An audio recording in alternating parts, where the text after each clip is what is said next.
मुंबई उत्तर पश्चिम लोकसभा सीट के चुनाव परिणाम और ईवीएम को लेकर बवाल मचा हुआ है।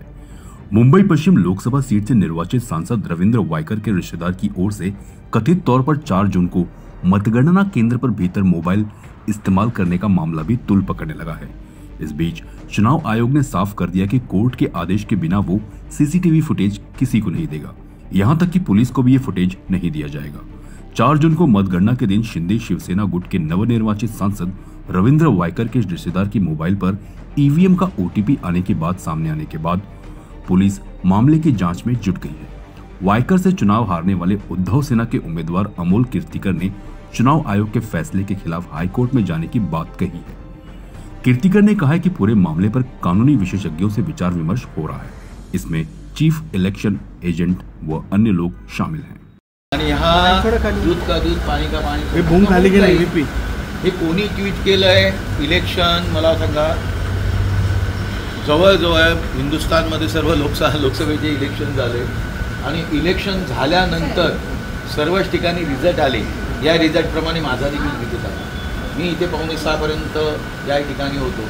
मी 6 वाजता तिथे गेलो आणि 6 वाजता गेल्यानंतर मला त्याच्या अगोदरच तुम्ही त्या उमेदवाराला डिक्लेअर करून टाकलं होतं। 5 वाजता डिक्लेअर करून टाकलं होतं। जर 1 लाख मतं मोजण्याची बाकी असताना आणि म्हणून मी तिथे गेलो, नाही तर मी तेवढ्यात गेलो पण नसतो। आणि ते गेल्यानंतर तिथे बघितलं तर त्या सिस्टीमने तुमचे काम चालू होते, त्यामुळे मला काय बोलण्याचा प्रश्न। मी गेल्यानंतर तिथे म्हटलं की आमचं अजून काउंटिंग चालू आहे, त्यामुळे मी जाऊन तिथे बसलो आणि त्यानंतर 1-1.5 तासाने डिक्लेअर केलंय। पहिल्याने त्याने त्यावेळेला ज्यावेळेला बॅलेट पेपरची काउंटिंग ही सकाळी 8 वाजता झालेली आहे सुरू, आणि त्यामध्ये 1501 त्यांना मिळाले आहेत आणि 1550 मला मतं मिळालेली आहेत। 1550 हा एक पार्ट झाला। दुसरा पार्ट ईव्हीएम मध्ये ते 1ने जिंकलेले आहेत। आता 1ने जिंकलेले आहेत, 1550 तिथे मला मिळालेले आहेत आणि त्यामध्ये -1 48ने निवडून आले, डिक्लेअर झालं आणि सर्वांसमोर तिथे हजारो पोलीस, 20 कॅन्डिडेटचे सर्व उमेदवार म्हणजे त्यांचे प्रतिनिधी हे 20च्या 20 कॅन्डिडेट आतमध्ये, आणि रवींद्र वायकर जाऊन काहीतरी वेगळं करू शकतो। हे कसं काय कळत नाही मला।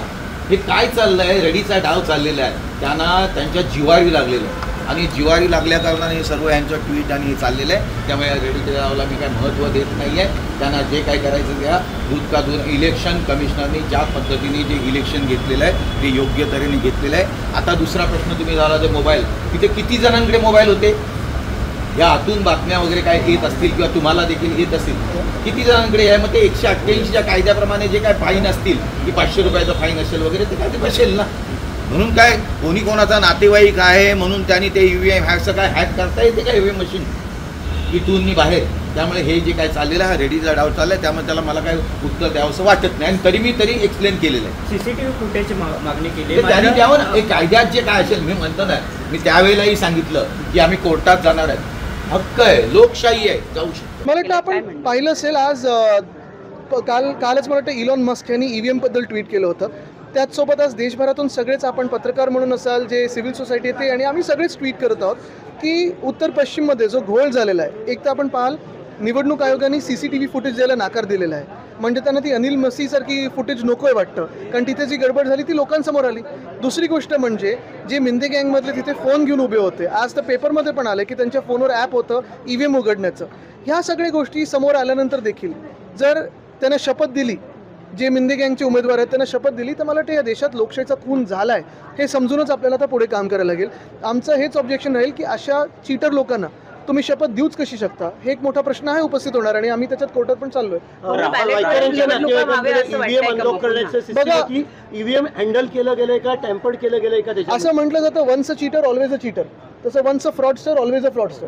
राहुल गांधीजींनी देखील ट्विट केलेलं आहे आणि स्क्रुटनी होत नाही कुठेतरी। नाही, मुळात तुम्ही बघा ना, सीसीटीव्ही फुटेजेस द्यायला नाकार दिलेला आहे। म्हणजे पारदर्शकता जी पाहिजे ती निवडणुकीपासून पाहिजे, तेच देत नाहीत। मग बॅलेटवर निवडणुका घेतल्या जाव्या या मुद्द्यावर ह्याच्यावर तर आम्ही ठाम आहोतच। आणि तरी देखील बघा, हे सगळं करून लोकांचा तुम्ही राग बघा या केंद्र सरकारवर किती होता, भाजपवर किती होता, की एवढं सगळं चीटिंग करून देखील लोकांनी त्यांना 240 वर खेचलेले। जर आज ईव्हीएम नसतं तर 40 पर्यंत पण पोहोचले नसते। CEN न्यूज, देश प्रदेश की ताजा तरीन खबरों के लिए CEN न्यूज को सब्सक्राइब करें और रहें पल पल की खबर से हर पल बाखबर।